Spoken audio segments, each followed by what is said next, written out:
Empezamos la clase. Hola a todos, buenas noches. ¿Ya se dice buenas noches hasta ahora? Vale, entonces lo dicho, iba a poner un vídeo, está ahí el link, luego lo podéis ver vosotros, ¿vale? Porque es un vídeo sobre los reflejos que encontré y que me parecía muy ilustrativo, aunque hoy vamos a hablar más de la parte emocional, de todo el desarrollo de cómo se empezó a estudiar y se observaron las emociones en los niños, y la parte moral, etcétera, porque la lectura dice eso, habla de esto, ¿vale?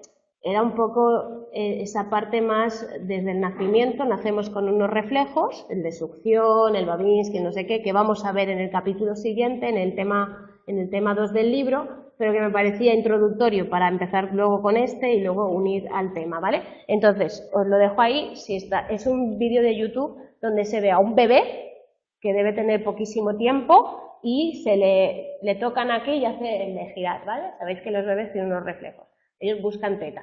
Entonces, si tú tocas aquí, el bebé hace así y busca, ¿vale? Y es un reflejo en todos los bebés, ¿vale? El de si le pones un dedito hace así, es un reflejo en todos los bebés, ¿vale? Entonces esos reflejos los tomamos como parte inicial de un futuro de conducta adaptada, ¿vale? Entonces, aunque sean los reflejos iniciales, tienen, se supone, un beneficio a nivel de adaptación, el de succión lo tenemos clarísimo porque es comer, ¿vale? Los demás, pues puede ser por caerse, cogerse, puede haber diferentes. Y cómo a partir de eso se van especializando, mejorando y se convierten en algo voluntario y que controlamos de manera consciente, ¿vale? Entonces era un poco ese inicio, pero no lo voy a poder poner. De todas formas, el próximo día sí veremos muchos de esos reflejos, ¿vale? Entonces, la lectura 1 está relacionada con el tema 2, ¿vale? El tema 2 habla de todo ese desarrollo biológico y la lectura 1 habla de lo mismo. Tanto da que da tanto que leáis uno o el otro antes, ¿vale? Lo que pasa es que en este, de lo que hablamos es de cuándo se empezó a estudiar a los niños. Sabéis que el estudio de los niños es algo que apareció a finales del siglo XVIII, que ha sido una de las cosas que nos ha interesado poco al principio la psicología, ¿vale? La psicología se empezó a interesar no tanto por los niños, hola, buenas noches, no tanto por los niños, sino por la información que aportaban, ¿vale? Más allá de ellos y ver un poco cómo evolucionábamos, qué información se podía sacar a partir de esa evolución en cuanto a nuestras conductas adultas. Entonces, uno de los primeros estudios sobre el desarrollo basados en observación sistemática es de finales del siglo XVIII, de Dietrich Tietmann. Pensad que observación sistemática se trata de que un señor se siente y se dedique a apuntar hito por hito o observación, o sea, cada cosa que hace el niño, ¿vale? Entonces, los documentos que tenemos en este libro, en esta lectura y en la lectura 2, que será la otra después de la semana que viene, son las observaciones, en este caso, de Darwin sobre qué hacía su hija o su hijo, y de otros autores sobre qué hacía su hija o su hijo, con 10 años, 10 días y 3 semanas, 40 días y tal, entonces habla así. La cogía de aquí y la niña mostraba que no sé qué, ¿vale? Y eso son observaciones sistemáticas que nos van describiendo. El de Piaget que tenemos para dentro de 2 semanas es completito, ¿vale? Todos conocéis la teoría de Darwin, de la evolución, ¿verdad? Que la selección se fue modificando, perdón. Ahora ya viene cuando me hago, que haya una selección natural, que sobreviven los más aptos, ¿vale? Que unas especies provenían de otras, que hemos evolucionado de ellas, ¿vale? ¿Qué hizo? Pues puso en duda las creencias religiosas, por lo que tuvo conflictos con la Iglesia, ¿vale? Pero se abrió camino y tuvo mucha influencia en ciertas ciencias como la antropología, la psicología y la sociología. Pero Darwin tiene otra aportación, bueno, luego hubo otros que empezaron a defender la teoría de Darwin, del evolucionismo, de Ernest Haeckel, ¿vale? Que habló de la ley biogenética, que habla de que la ontogénesis es igual que la filogénesis, eso es decir, que igual que la especie ha ido evolucionando de menos apta a más capacitada o más apta, los niños nacen igual, es igual, ¿no? De menos capaces a más capaces y nos vamos desarrollando, ¿vale? Igual que se desarrolló toda la especie humana o la especie animal. Entonces, implica de estas respuestas que el estudio del niño podía facilitar la comprensión del adulto, ¿veis? El objetivo era, yo estudio a un niño y veo cómo es cuando nace y cómo va desarrollándose, eso me puede dar una idea de cómo era el ser humano cuando empezó a existir y cómo ha ido evolucionando, ¿vale? Para eso se estudiaba o se interesó por el mundo de los niños, ¿vale? Más allá de que el niño pudiera aprender o no pudiera aprender o tal, ¿vale? Pero la que más nos interesa, esto no tampoco, venga, Taine, que es otro estudioso en el tiempo, empieza con hace una observación de su hijo, creo que es, sobre cómo adquiere el lenguaje, ¿vale? Y eso lo explica a nivel de la especie humana. Todo el tema del lenguaje lo veremos en un capítulo completo para ver la adquisición del lenguaje. Entonces, una primera parte de ese trabajo es muy bueno, es como era su hija, me lo parecía, ¿vale? Porque habla de cómo la niña va adquiriendo toda esa habilidad de lenguaje, de hablar, de verbalizar, ¿vale? Luego la segunda parte resulta que es muy especulativa y no nos interesa, pero bueno, que tiene que señala que los sonidos que produce la niña en los primeros meses, ¿vale? Que no hay esa articulación lengua-boca, ¿vale? Cómo el ambiente hace que ella vaya pues haciendo, cómo entona, que es la entonación ahora la veremos, y todo eso, ¿vale? Pero bueno, luego no aportó mucho. Bueno, pero a nosotros Darwin nos interesa en psicología, aparte de la evolución de las especies, por un libro que se llama La expresión de las emociones en los animales y en los hombres, ¿vale? Darwin lo que hizo fue estudiar si había emociones básicas, universales, ¿vale? Y si las compartíamos con otras especies. Entonces ahora hablaremos de todo eso. Bueno, esas son diferentes publicaciones que se dieron por esas fechas, donde se ve ya el interés por todo lo que es la evolutiva y la psicología del desarrollo en los niños. Entonces, Darwin, venga. ¿Qué dice Darwin? Darwin empezó a observar la expresión de las emociones, sobre todo en las caras, de individuos de diferentes países, para ver si son universales. Sabéis que hay 5 emociones mínimo universales, ¿verdad? ¿Sí? ¿Cuáles? Examen. Tristeza, alegría, perdón, ira, asco, miedo y la sexta, perdón. Sorpresa, ¿vale? Sorpresa porque es la que nos da, es la más corta, la más neutra, pero sorpresa también lo es, ¿vale? Son 6, perdón. ¿Vale? Entonces esas 6 emociones, que ahora se ha retomado todo el estudio de las emociones, ¿vale? A partir de los estudios a Darwin se le dejó de lado luego, intentó ver la expresión, ¿no? El rostro y cómo se expresaban. Entonces hay libros muy buenos, hay uno que se llama El rostro de las emociones, que es de un autor que ahora os diré, que enseña fotos que se enseñaron a tribus de Nueva Guinea, gente que no ha estado influenciada por medios de comunicación y tal, y cómo incluso en esas tribus se identifican las emociones de miedo, tristeza, ira, sorpresa, ¿vale? Y se identifican las mismas por la forma de expresarlas gestualmente con la cara, ¿vale? Entonces, Darwin empezó con esa teoría y supuso que tenemos capacidad innata de expresarlas para reconocerlas, y eso aparecía ya en los niños. Entonces, son universales porque son innatas, porque venimos con ellas, ¿vale? Entonces, cuando alguien os pida que trabajéis con él y no tenga según qué emociones, le diréis que se va a morir si no la tiene, ¿vale? Y otra cosa es que aprenda a manejarlas y aprenda a vivir con ellas, pero quitar emociones es un poco complicado, somos seres humanos con emociones, ¿vale? Y lanzó la hipótesis de que las emociones tienen un valor adaptativo. Vamos a decir los valores adaptativos de las 6 emociones que acabamos de decir. A ver si las sabéis. Venga, tristeza. Empiezo por la difícil. Miedo, venga. Miedo. ¿Para qué nos sirve? Para protegernos, ¿vale? Bien. Asco. Para no contagiarnos y enfermarnos o comer cosas en mal estado. Alegría. Muy bien. Para relacionarnos, vincularnos y además para procrear, para todo eso. Alegría, no me acuerdo las que he dicho. He dicho asco, he dicho tristeza, venga, va, aunque sea la más difícil. La que la gente no se le sabe. Para pedir apoyo social, muy bien, para que nos protejan y para integrarnos, para hacer una introspección nosotros. Cuando estamos tristes nos encerramos y pensamos y tal. ¿Cuál más nos queda? ¿Sorpresa? La sorpresa es direccional. ¿Vale? Oigo un ruido, me sorprendo y miro. Me permite girarme y esto. Ira. Nos queda ira. Para defendernos. Para cuando creemos que algo está imponiéndose en contra de nuestra voluntad, podamos defendernos. ¿Vale? Entonces, eso que ahora tenemos bastante claro, fue una de las cosas que dijo Darwin en su época. Es decir, que nosotros tenemos unas emociones que se ponen en marcha para adaptarnos y para sobrevivir en el mundo, ¿vale? Por eso ha empezado a resurgir todo el tema de la inteligencia emocional, por eso hoy en día se le da tanta importancia a que no solo seamos racionales, sino que también aprendamos a manejar todas las emociones, ¿vale? Entonces él presentó esas fotos a diferentes personas y vino el reconocimiento.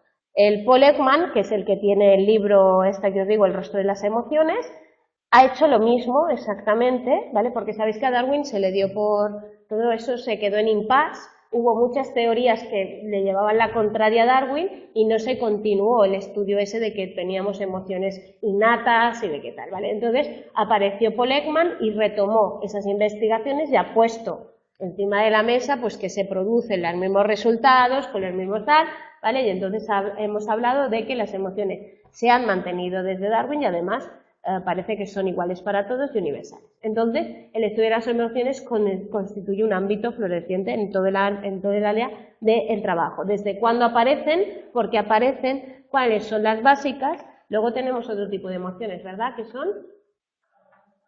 Sí, por ejemplo, ¿qué tipo es? Porque están las primarias y las... Son las secundarias o sociales, ¿vale? Que son aprendidas, que se mezclan, combinan esas emociones primarias y generan y aparecen, veréis ahora, como la vergüenza, por ejemplo, aparece más mayores a partir de los 2 años, 2 y medio, ¿vale? No aparecen desde el principio, mientras que las primarias aparecen desde el principio. Vale. Entonces, el periodo de desarrollo de las diversas facultades difiere considerablemente entre los niños. Vamos a ver. El hecho de nacer con unos reflejos, ¿vale? Que tenemos todos, estornudar, hipar, bostezar, estirarse, chupar, gritar, todo eso lo podemos hacer, y los movimientos, los actos reflejos, ¿vale? Cuando estudiemos a los niños, lo que os decía el primer día, no penséis que vamos a ver a niños que todo lo van a hacer a la misma edad, con las mismas características y tal, ¿vale? Entonces, cuando ahora se expone aquí, nos habla de un niño que ha adquirido el miedo antes que otro, o de las niñas que no tiran cosas. Esto es muy gracioso en el texto, porque no existe esa conducta tan de tirar, ahora ya sí, pero parecía que culturalmente en aquella época no, ¿vale? Como los niños. Entonces, un poco que entendamos que por mucho que todos compartamos características comunes, en cada sujeto se puede dar de una manera diferente. Esto nos dificulta el trabajo a nosotros. ¿Por qué? Porque los papás creen que si su hijo no hace lo mismo que hace el niño de al lado o que hizo su hermano a su edad, es que no es normal. Y entonces tenemos que explicar el desarrollo normal como un desarrollo secuenciado, ¿vale? Pero no por edad, aunque tengamos hitos que se dan en las mismas épocas. Eso tenedlo muy en cuenta. Entonces, cuando llegáis a casa y os mande esto, cogéis el YouTube, os ponéis el vídeo, que si no los de casa no lo verán y se van a enfadar conmigo, y veréis al bebé que le hacen así, lo pica, cómo se coge las cosas, cómo busca, etcétera, ¿vale? Es un bebé pequeñísimo. Entonces, después del 7º día, al tocar el papel en la planta desnuda del pie, el niño estira ese pie, ¿vale? Entonces estamos hablando de qué reflejo. Reflejo de Babinski, ¿vale? Empezamos con las observaciones. Este artículo va así, va diciendo tal día empezó a hacer esto, tal día empezó a hacer aquello, ¿vale? Entonces lo que tenemos que tener en cuenta es que estamos hablando de que los niños tienen unos movimientos reflejos imperfectos, ¿vale? Que lo que hace el desarrollo es que se perfeccionen esos movimientos. Por ejemplo, cuando el niño nace, hace así. Bueno, nace. ¿Vale? Tú le das algo para que lo coja y a lo mejor no lo coge, ¿vale? Ahora luego sí cogerá. Vale, pero como me des esto para que lo coja, se me va a caer por todo, ¿vale? Entonces, de un movimiento reflejo que es el mover el brazo, que los niños lo mueven, ¿vale? Mirad, hoy ha nacido mi sobrino. Tengo un sobrino nuevo que se llama Dylan. Entonces él estaba hoy así. Estaba así, recién nacido, nació a las 6 de la mañana, estaba así. Y ya nos reíamos de él y decíamos, mira al tío que venía con las manos cruzadas. El niño tiene movimientos, ¿vale? Nace con movimientos. Ahora, esos movimientos imperfectos, involuntarios, se van transformando en grandes movimientos voluntarios y controlados, que es cuando yo puedo escribir, por ejemplo, que viene de este y pasa a este, ¿vale? Entonces, eso es lo que estamos hablando a la hora de hablar de desarrollo. Entonces, hablemos del guiño de los ojos, que es otro de los grandes movimientos, ¿vale? Entonces, el niño cierra los ojos como señal de protección. Es decir, cuando tú te hacen algo, te van a pegar, cierras, es instintivo, es una cosa refleja, ¿vale? A no ser que sea muy frío, que ya te veas, no sé, yo no sé, ¿vale? Pero entonces tal. Entonces, él dice que durante los primeros 15 días se resaltaba al oír algún ruido y entonces cerraba los ojos. Es como una protección, sería como meter la cabeza, ¿no? Las avestruces esconden la cabeza, cerrar los ojos tampoco es, ¿vale? Entonces, a partir de ahí, él va viendo, observa cómo el niño va haciendo estos movimientos y cómo se va escondiendo con los ojos y tal, ¿vale? Sobresalto por primera vez ante un objeto que pasa rápidamente durante un tiempo y entonces cerraba esos ojos. Ese movimiento reflejo se va a ir uniendo con muchos otros. Déjame que mire una cosa. Vale, perdón, es que me parecía que me había saltado una diapositiva, no sé por qué. Vale, entonces la visión. ¿Cuándo se fija la visión? ¿Cuándo empieza el niño a poder fijar? Pues parece que el 9º día, ¿vale? Hasta el 45º día ninguna otra cosa le hizo fijar los ojos. Y luego a sus 49 días atrajo su atención una bola brillante, ¿vale? Y fue capaz de fijar sus ojos y dejar de mover las manos. Esto lo iremos viendo también en los otros capítulos, ¿vale? Sorprendentemente sorprende lo despacio que adquirió la capacidad de seguir con los ojos un objeto. Si sabéis, los niños pueden quedarse fijos mirando una cosa, pero no pueden seguir durante mucho tiempo los ojos, ¿vale? Es algo, la coordinación binocular manual es algo que va a ir apareciendo también posteriormente. Entonces, parece que nos enseña cómo se movía el niño. Entonces, 32 días percibía el pecho de su madre cuando estaba a 3 o 4 pulgadas, es decir, el niño el olfato, el de esto químico le llega y parece que huele lo que se va a venir. Vale, entonces movimientos de su cuerpo. Es que esto durante mucho tiempo son vagos, no tienen ningún tipo de propósito. Lo que os hacía de vamos a coger algo así o vamos a mover el cuerpo así, pero no tiene sentido, no tiene objetivo. Tampoco hay coordinación, ¿vale? No coordinan, ¿vale? Excepción de llevar las manos a la boca, que se continúa es el succión, ¿vale? De hecho hay niños que cogen esta costumbre, ¿verdad?, de ponerse el dedo en la boca y lo que le consiguen en cierta manera es una relajación. Sabéis que el chupete y todo lo que es el dedo y tal, todo lo que sea succión, al final se convierte en algo relajante para los niños. Entonces, a los 67 días cogía el biberón con su mano derecha. Mira qué gracioso. Cogía el biberón con la mano derecha, lo aguantaba y chupaba. Pero era incapaz de cogerlo con la izquierda aunque se lo dieran. Y sin embargo el niño fue zurdo luego. ¿Vale? La lateralización, que es algo muy gracioso, se da entre los 5 o 6 años fija. ¿Vale? Hay papás que te dicen, con niños de 2 años, es que mi hijo usa mucho la izquierda, es que mi hijo usa mucho la derecha, ¿vale? Pero la lateralización real no se da hasta más arriba. Puede haber niños que hayáis visto que usen mucho la izquierda de pequeños y que pasen luego y sean diestros, ¿vale? Perdón que hay una mosca. Y luego puede haber niños que no sean capaces de usar la diestra y luego, no sean capaces de usar la zurda y luego sean zurdos, ¿vale? Entonces la lateralización, entendida como tal en los niños pequeños, no la podéis dar a nadie. Por mucho que los papás te digan, yo creo que será zurdo. Y tú dices, bueno, vale, ¿eh?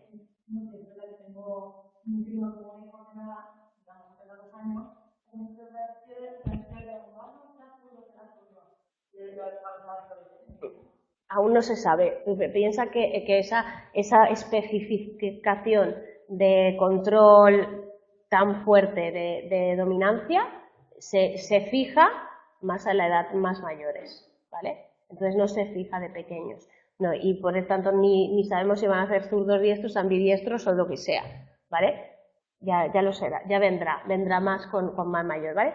Entonces, movimiento de los brazos y manos algo más adelantados que las piernas y cuerpo. Sabéis que se da un desarrollo, ¿vale? Que va desde lo externo hacia arriba. Yo os lo diré el próximo día, dentro no sé qué, ¿vale? Que tiene un nombre. Entonces se desarrollan primero unas partes y otras. Los brazos son los primeros, ¿vale? De hecho, el niño puede llegar a chupar, coger biberón, chupar, estar sentado en una trona que no anda y ser capaz de coger las cosas encima y tocarlas, ¿verdad?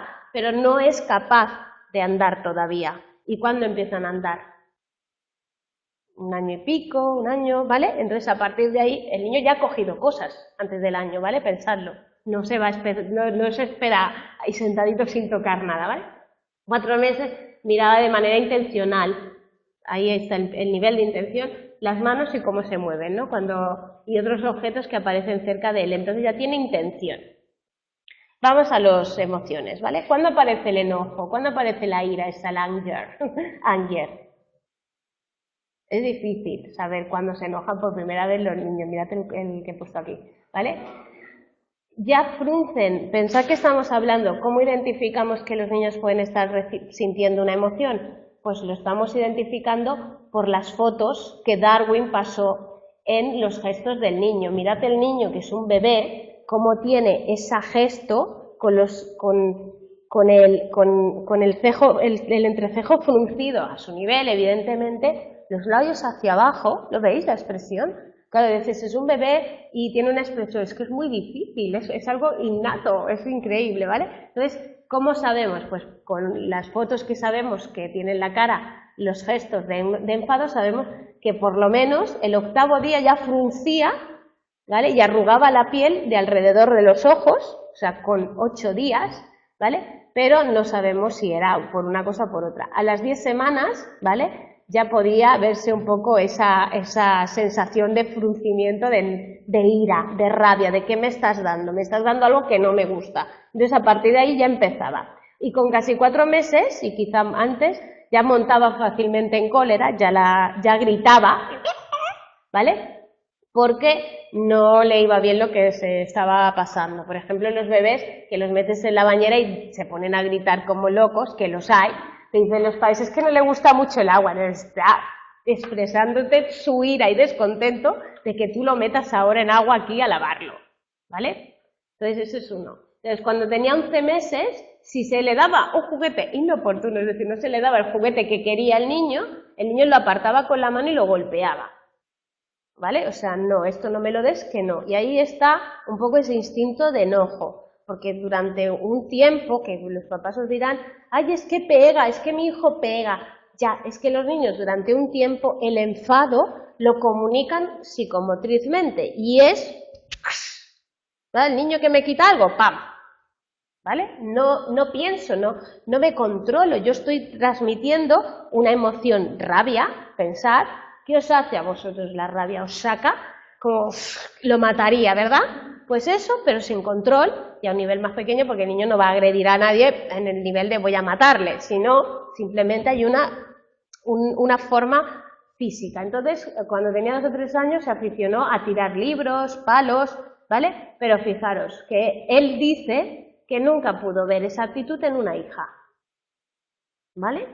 Parece que las niñas en eso de ser motrices podemos ser un poquito menos, ¿vale? Esto es que tengáis en cuenta que aquí se habla de mujeres y de hombres porque tenemos evolución diferente, cosas diferentes, y como os vayáis a que somos iguales, en lo psicológico y en lo físico estáis perdidos. ¿Vale? Entonces, es verdad evolutivamente que las chicas tenemos una adquisición del lenguaje, por ejemplo, lo veremos el lenguaje, más buena que los hombres, nos guste o no nos guste. Y es verdad que los hombres manejan mejor los espacios, nos guste o no nos guste, ¿vale? No estoy hablando de que seamos mejores o peores, sino que hay diferentes. Las niñas, evolutivamente, aprenden más emocional, son más dulces, más tal. Las hay de gamberras, yo no digo que todas, ¿vale? Las hay que son cañeras, pero suelen ser las menos, ¿vale? Suelen ser las menos. Miedo, ¿vale? Lo primero que experimenta un niño, por las observaciones que tenemos. Entonces, cualquier ruido repentino, cualquier cosa, ¿vale? El niño ya responde hacia ello y ya se le ve la cara de miedo, de asustado, ¿vale? Gestualmente estamos hablando, por eso tenemos datos objetivos. No es que el niño pueda decir tengo miedo, sino que tú le ves la cara y dices ahí está, ¿vale? Entonces ya se pone nervioso, llora y tiene una expresión. Los niños mayores sufren unos miedos más intensos, vagos e indefinidos, porque la mayoría son construcciones mentales, ¿vale? Es decir, el miedo evolutivo lo tenemos definido además. Tenemos los miedos evolutivos. Los miedos evolutivos son los miedos normales que tenemos todos a ciertas edades. El miedo a la oscuridad, el miedo a los ruidos fuertes, el miedo a los fantasmas o los personajes mágicos. Todo eso evolutivamente, hay una lista, la podéis encontrar en internet o donde queráis, donde te habla de que de tal a tal fase este miedo, de tal a tal fase este miedo, de tal a tal fase, ¿vale?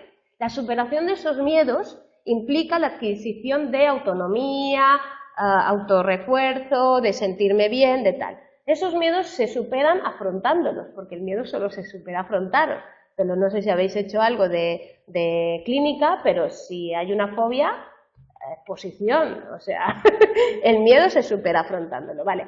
Los niños muchas veces, los padres los protegen y no les dejan superar esos miedos. Al no superar esos miedos, el niño tiene más sensación de miedo y de incapacidad y de inseguridad. Por lo tanto, genera nuevos miedos que se inventa, ¿vale? Yo he tenido niños que tenían miedo a las nubes, con 6 o 7 años, ¿vale? Que no podían salir de casa el día que llovía, ¿vale? Niños que han tenido miedo a los monstruos. Una que tiene miedo a salir de su cuarto de noche, pero se va al cuarto de sus padres en plena noche con la oscuridad. Miedos inventados, miedos difusos, ¿vale? Todo eso está ahí. Pero el miedo es algo natural en nosotros. Entonces hay que también aprender a gestionar. Los niños más mayores, pues más todo indefinido, pero los niños pequeños tienen unos miedos muy concretos y pasan por unas fases, ¿vale?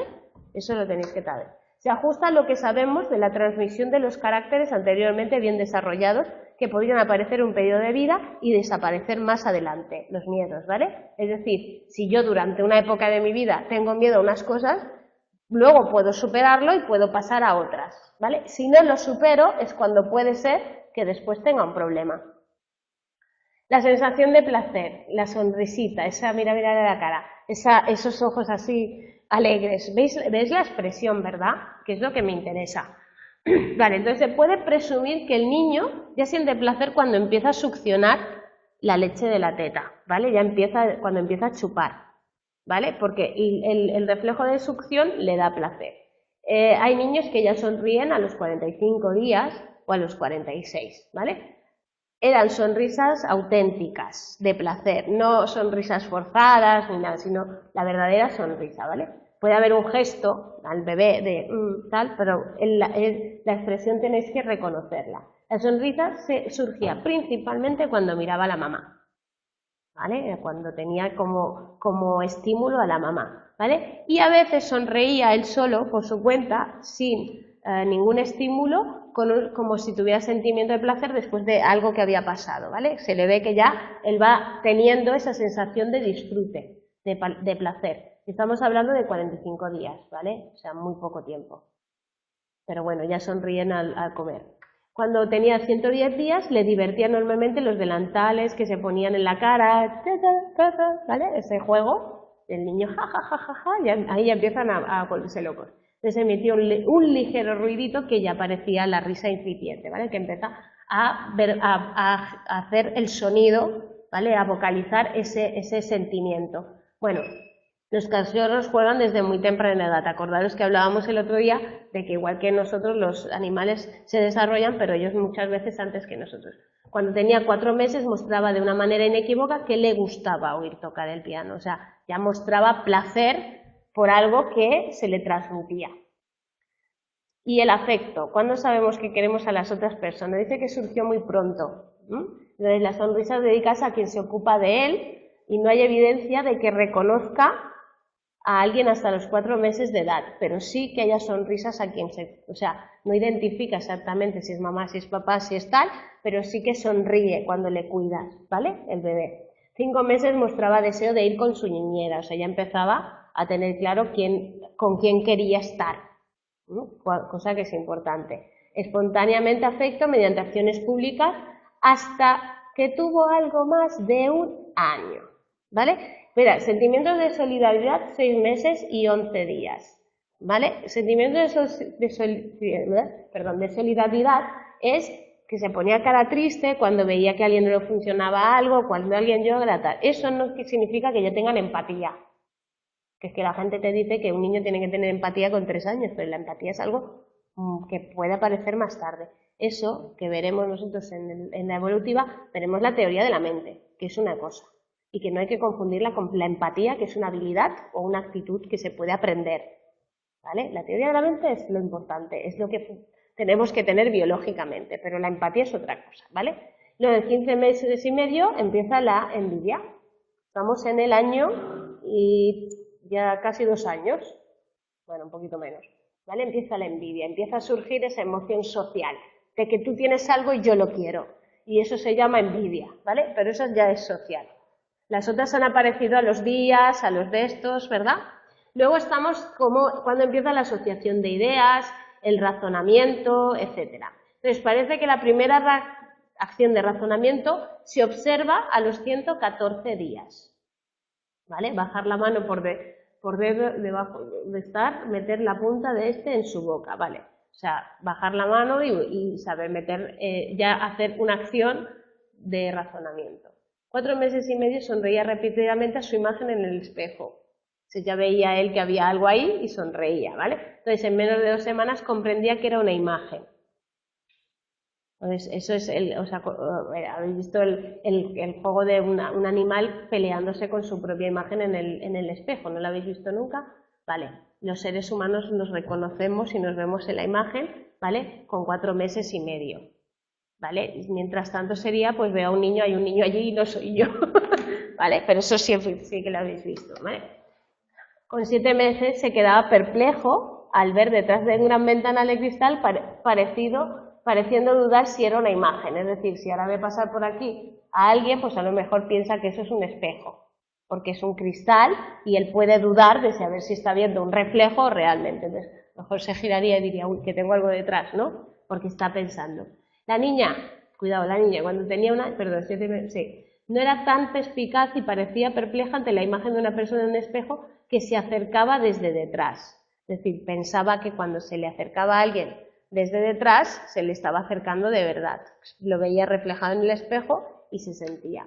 Los monos se comportan de maneras distintas, ¿vale? Colocaban manos detrás del espejo y no disfrutan mirando, se enfadan y no miran más, porque no entienden ese reflejo o ese reconocimiento del yo. Al menos que nosotros creamos, ¿vale? Con 5 meses mostraba asociación de ideas independientemente de cualquier instrucción se fijara en su mente, ¿vale? Al ponerle el gorro y la capa sabía que se iba a dar un paseo. Eso es la primera imagen que tenemos de la asociación. Eso sabéis que estamos hablando de asociación de ideas que se produce también en los animales. Por ejemplo, en los perritos. Si tenéis perrito en casa, sabéis que si están acostumbrados a que al atar la basura o al bajar la basura se les baje, pues los perros cuando ven que atar la basura empiezan, güey, que me voy, ¿vale? Eso es una asociación de ideas, están relacionando una cosa con la otra, ¿vale? Claro, los niños también en un principio nosotros somos asociativos, eso lo sabéis, no tenemos un pensamiento simbólico desarrollado. De hecho, vamos a estudiar a qué edad podemos decir que un niño empieza a pensar, ¿vale? Entonces ahí pues hay una asociación y ya es la primera. A los 6 meses asociar su niñera con su nombre, o sea, ya empieza a ponerle nombre a la gente, ¿no? Aunque hay niños mayores que todavía no saben cómo se llaman sus abuelos, por ejemplo. ¿Cómo se llama qué edad tiene este? 6 años, 6 años. ¿Cómo se llama tu Espredí? Perdón, Espredí en mallorquín. ¿Cómo se llama Espredí? Julia. ¿Y se Predina? Predina. Es un poco esa relación extraña de decir, claro, nadie me ha dicho cómo se llamaba mi abuela y está el niño que no se acuerda, no lo sabe. Vale, entonces, esa primera asociación de mamá se llama mamá, papá se llama papá, ¿vale? Y la señorita esta se debe llamar pues María o Luisa o como se llame, ¿vale? Entonces ahí ya empieza el niño a asociar personas, nombres, ¿vale? Siguientes 4 meses asociaba muchas cosas, ¿vale? Y acciones y palabras. Empezamos a asociar. Esto es una botella, esto es un tal. Empezamos a asociar, ¿vale? Palabras también, ¿vale? Poco menos de 9 meses asocia su propio nombre con su imagen en el espejo. O sea, ya sabe que él se llama de una manera y ya sabe que cuando le llama. ¿Os estáis fijando que estamos hablando mucho en realidad de comprensión del lenguaje? ¿Vale? Hay estudios que veremos en la lectura del lenguaje, que hay una lectura sobre, claro, los niños comprenden mucho antes que producen. El niño no está hablando con 6 meses. Pero nosotros estamos viendo que él está asociando, que él está entendiendo, en cierta manera, una palabra que es el nombre de una persona con esa persona. Está haciendo, incluso que está asociando, pues que esto es una botella, aunque él no sepa decir botella, ¿vale? Entonces, veremos cómo esa comprensión se produce mucho antes que la producción y cómo se ha estudiado para saber qué se da, ¿vale? Es súper interesante. Bueno, poco más de 9 meses aprendió espontáneamente que una mano u otro objeto producían una sombra, ¿no? A ver el reflejo de las cosas y a ver que hay una sombra en la pared, ¿vale? Y hacia el año bastaba de repetir 2 o 3 veces a intervalos cualquier oración para que se fijara firmemente en su mente alguna idea asociada. Todavía no habla, pero si yo le repito varias cosas una vez, él ya empieza a asociar cosas. Coge esto o sale de allí. Claro, los niños no se entienden durante mucho tiempo sin hablarnos, ¿no? Tú le puedes decir a un niño, tráeme esto. Otra cosa es que si les viene bien, ¿vale? Otra cosa es ese tema de que el niño no te responde, pero no te responde porque no le conviene en ciertos momentos. A ver, vamos a ser listos, ¿vale? Entonces, el niño descrito por Taine, que era otro autor, parece que él veía asociaciones, también las ideas, pero mucho más tarde de lo que propuso Darwin, ¿vale? Entonces, en esto también nos daremos cuenta. Los autores han descrito a sus hijos, la mayoría de esos trabajos son de sus hijos normalmente. Entonces, han descrito la evolución de sus hijos. Entonces, veréis ese desfase de edad, que haya un niño tal. Por ejemplo, en el capítulo, en la lectura del próximo día, Piaget describe a 3 hijos y cada uno está. Este es un lío de lectura que no sé cómo lo voy a explicar. Este hizo esto a los tal y el otro no hacía nada a esa edad y el otro hacía no sé qué. Tú te quedas como, bueno, ¿y ahora de quién me está hablando? ¿De cuál de sus 3 hijos? No sé si haceros una biografía de cada uno de los hijos para que podáis ver un poco cómo es cada uno y la evolución de las diferentes facetas que nos habla Darwin, que ya nos habla de cómo Piaget, de cómo se desarrollaron esos esquemas, ¿vale? Los niños muestran curiosidad también a una edad temprana. ¿Os acordáis que el otro día hablábamos de la necesidad de aprendizaje, de conocimiento, y hablábamos justamente de la curiosidad infantil, de cómo el niño parece que requiere recoger información, comprender el mundo, entender las cosas, ¿vale? Y luego hablaba de imitar sonidos. Parecía que a los 4 meses, pero realmente imitación real como tal a los 10 meses. Y a los 11 meses pueden empezar a imitar fácilmente todo tipo de acciones, ¿vale? Veremos cómo la conducta de imitación es una conducta que empieza a reflejar que el niño empieza a pensar, ¿vale? Pero pensad también que si empezamos a imitar sonidos justamente más o menos 10 meses, 11, 12, estamos empezando a poder aprender a hablar. Que el hablar se aprende por imitaciones de sonido. Claro, si uno podría imitar sonidos así muy fácilmente a los 4 meses, podríamos hablar quizás antes, pero no. Hasta los 11, 12 meses no empezamos a poder hablar. Entonces estamos ahí. A los 3 años y 23 días empieza a mostrar la memoria. Muestras de memoria por asociación las dan antes, acordaros, hemos dicho que un niño asocia ideas. Entonces, el niño no es que se acuerde de que si me ponen no es memoria como tal, tenéis que diferenciarlo, ¿vale? Si a mí me ponen la chaqueta y me sacan a pasear, yo asocio chaqueta a pasear, ¿vale? Pero eso no es memoria, eso es asociación. Si yo, cuando empiezo a yo acordarme de las cosas, es con 3 años y 23 meses, para que lo diferenciéis, ¿vale? Que es la memoria. Y el sentido moral, y esa señal de que uno esté dolido por los otros o que esté preocupado por lo que los demás piensen de él y por qué tal. Os he puesto el de esto que explica el texto, dice Dodi, su apodo, que es el niño, ¿vale?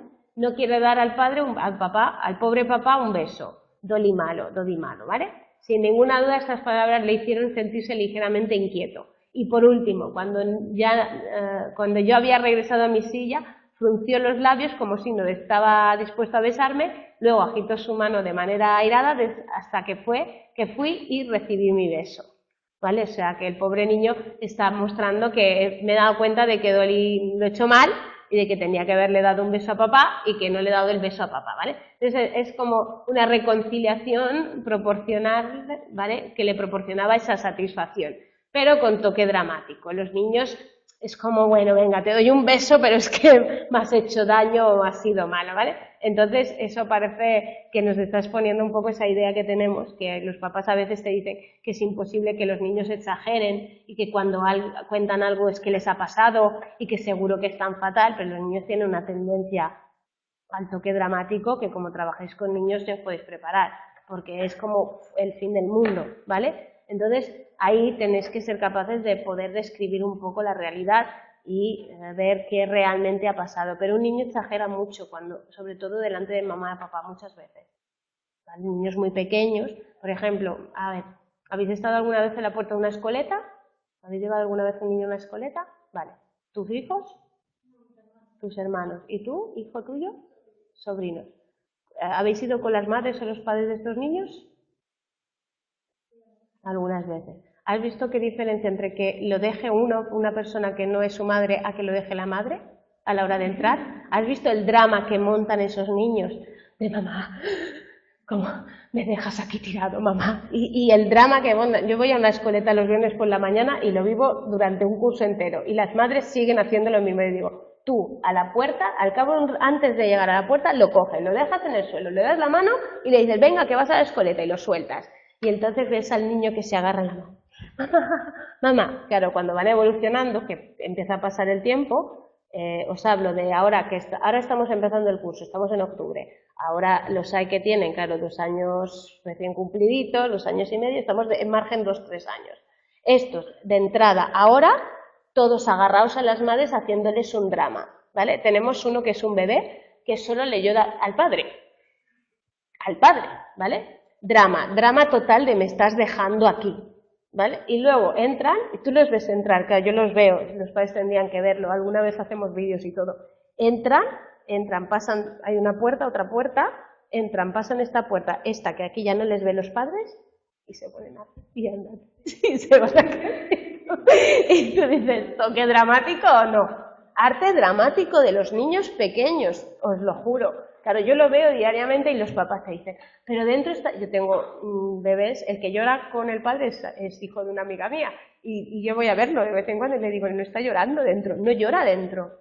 Llora cuando sale porque ve al padre y llora porque el padre está allí y el padre, tal y cual, ¿vale? Entonces, hay ahí un toque dramático de los niños. Los niños hacen dramatismos, ¿vale? Y ya lo tenéis que tener en cuenta, porque los papás os vendrán, es que míralo, es que lo pasa fatal. Que no digo que no lo pasen fatal, cuidado, pero sí que hay unas edades en las cuales ya hay esa manera de expresar esa emocionalidad un poco exagerada, llamémoslo así, ¿vale? Para no herirse susceptibilidades de mamás o papás que pueda haber, ¿vale? Entonces, a los 2 años y medio da el último trozo de pan a su hermana y luego se autoaprueba él como un nene bueno. Cuidado, aquí es yo soy bueno, ¿vale? 2 meses hablando de la escoleta, yo a los niños de la escoleta tengo una manía de cada año hacerles hacer cara de enfadado, cara de contento, cara de tal. Tendríais que ver algunos la cara de enfadado que saben poner solo con decirles ponme cara de enfadado. Tendríais que verlos. O sea, no les hago fotos porque está prohibido sacar fotos de los niños de una escoleta sin una firma de los padres y tal. Y no les puedo hacer fotos si no les hago. Pero os juro que con 2 años y medio les dices, pon cara de enfado y te ponen unas caras que dices, a mí no me cuentes que tú no puedes hacer cuento con esa cara que es cara de triste. Y te la ponen. Y tú dices, madre mía, gestualmente es una pasada, ¿vale? Entonces, 2 meses después, sumamente sensible al ridículo. Empezamos, ¿vale? 2 años y medio ya soy bueno con mi hermana y le doy las cosas. Pero es que a partir de 2 años y 7 meses es cuando empieza el ridículo, otra de las sociales, ¿vale? Otra de la vergüenza, el ridículo, y ahí empieza. Estamos hablando ya de niños con casi 3 años, ¿Veis? Entonces, a ver, los papás que dicen, uy, mira lo que ahora se ha vuelto, que antes iba con todo el mundo, ya no quiere ir con nadie, ahora tal. Es que han aparecido unas nuevas emociones sociales, que es que vergüenza y tal, y ya no puedo hacer, porque hasta entonces yo no tengo ningún tipo de que se rían o no se rían, o hablen de mí o no hablen, pero aquí empieza, ¿vale? Entonces 2 años y 7 meses y medio empezó con el engaño. Cuidado con las mentiras, ¿sabes? Es que dice mentiras que son tonterías, es que empieza a dar. Es un juego, es un arte cognitivo para los niños. O sea, el hecho de que tú veas a un niño y te diga la madre, es que me miente sobre evidencias, es un juego cognitivo, es una capacidad cognitiva brutal, el poder decir cosas que no son reales, poder mentir, ¿vale? Implica esa cognición, ese aumento de la capacidad de pensamiento, ¿vale? Entonces, aunque nos dé un poco de rabia, y yo con los papás me río mucho con esto, les digo, pues que tú tienes que estar orgulloso de que tu hijo sea capaz de decirte cosas y tú veas que hay una intención de engañar. Otra cosa es que lo consigan, ¿vale? Pero los papás en ese es que me miente, pero no tiene una intencionalidad tan negativa como para ser malo contigo, sino simplemente está haciendo un juego psicológico, ¿vale? Bueno, educado en buenos sentimientos, pronto se hizo tan veraz, abierto y escrupuloso como cualquiera pudiera desear. Lo vamos a ver y vamos a ver que los niños mienten menos de los que nos creemos y otra cosa es que interpreten la realidad de una determinada manera, pero bueno, eso también lo hacemos los adultos, ya podéis ir. Vale, inconsistencia y vergüenza. ¿Cuándo empiezan los niños de manera descarada en que, bueno, ya no me puedo mirar sin guiñar los ojos, a una persona mayor puede mirar de esa manera un animal o un objeto, vale? Entonces, los niños te miran, ¿no? ¿No os ha pasado nunca que un niño se le hace? Eso no se hace, está mal. Nosotros no somos capaces, ¿vale? Nosotros guiñamos los ojos, giramos la atención, pero no estamos así, porque aparte de que nos van a tratar de o fóbicos o psicópata o algo así, ¿no? Si te quedas así mirando a alguien, fijo, sin parpadear, ¿vale? Entonces los niños sí, los niños se quedan mirándote, como decir, a ver qué me cuentas, y te miran y no tienen pegas, ¿vale?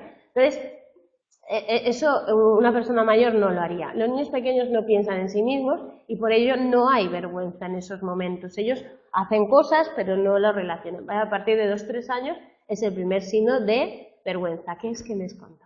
A ver. Ahí está, ¿vale? Tú lo miras y el niño hace. Entonces, ese gesto además habitual. Y si tienen a alguien al lado, se meten detrás. Pero el gesto es como que...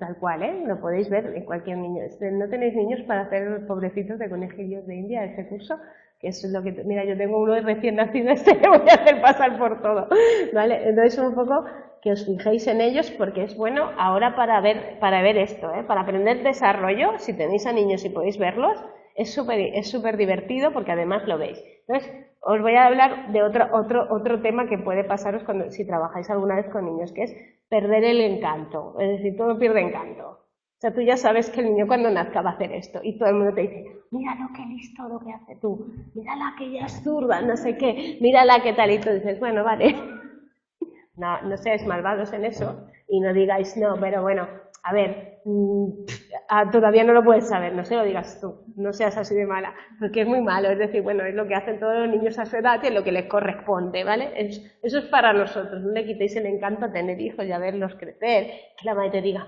mira lo que ha hecho mi hijo, y tú, qué bien, era lo que tocaba, pero bueno, lo digo porque a veces tenemos esa tendencia de decir, bueno, a ver, ahora lo vais a ver muy claro, además, si lo miráis en los niños, lo vais a ver clarísimo, porque se ve, o sea, otra cosa es que puedan variar las edades o tal, pero no quitéis el romanticismo y la conquista que supone que un niño haga esas cosas, ¿vale? Eso de que ya sabemos qué pasa y a veces es un poco cruel, ¿vale? Con los adolescentes es más fácil, porque claro, cada vez que hablas con los padres de adolescentes le dices, es que es lo normal, es que no tiene interés, es que no va a tener interés todavía, es que ya le aparecerá, es que no sé qué, es que tiene las hormonas, con los adolescentes es como, es lo normal, es lo normal, es lo normal, porque los padres se creen que sus hijos adolescentes son los únicos, pero con los pequeñitos todo es maravilloso y todo es fantástico, ¿vale?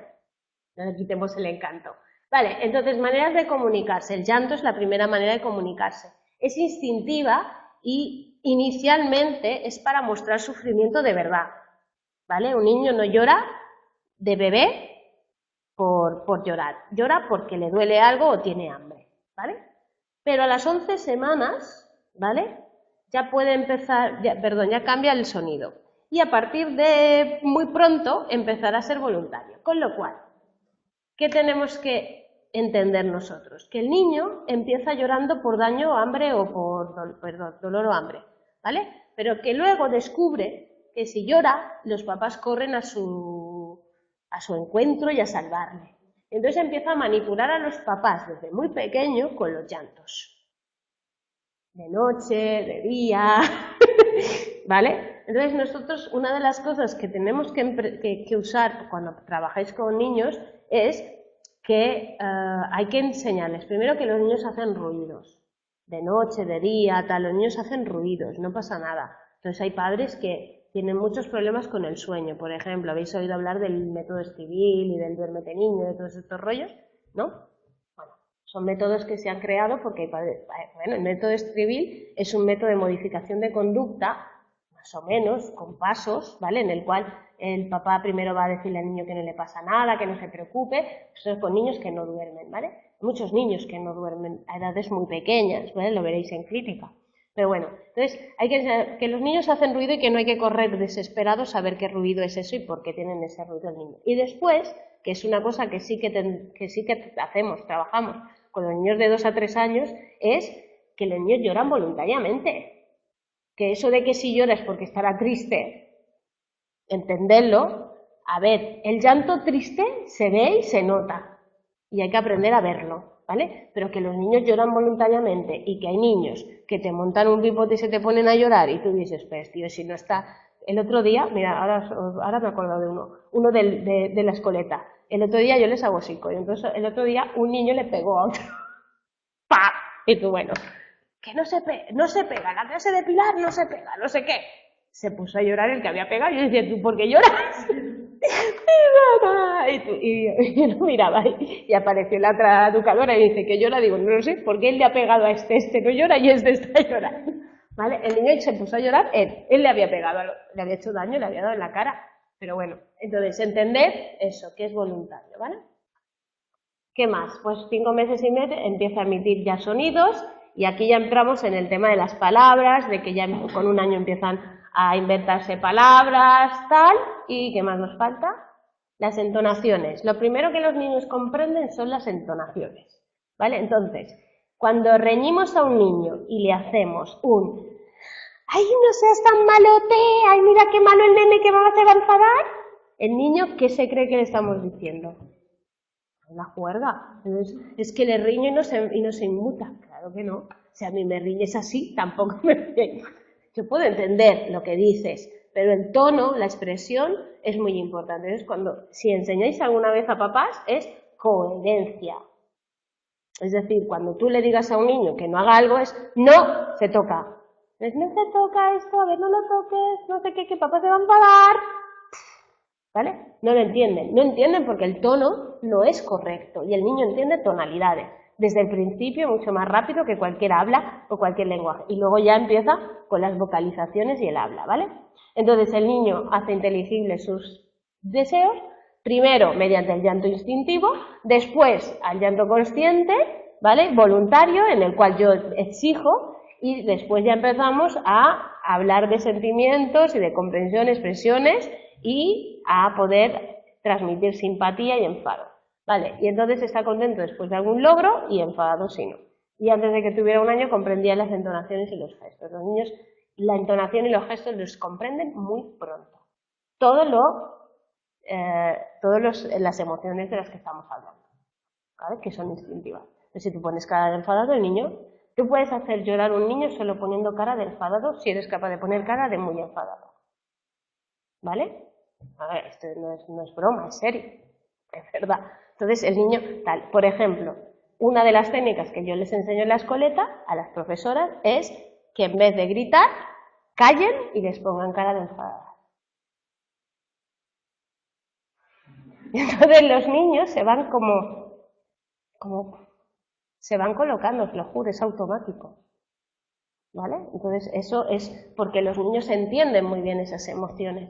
Las captan enseguida si las sabes poner en la cara. Claro, si la cara de la señorita es de... pues no cuadra, pero es verdad. Y ellos lo entienden, captan esas emociones. ¿Vale? Pues nada, muchas gracias a todos. Nos vemos la semana que viene y ánimo. Buenas noches a todos los de casa.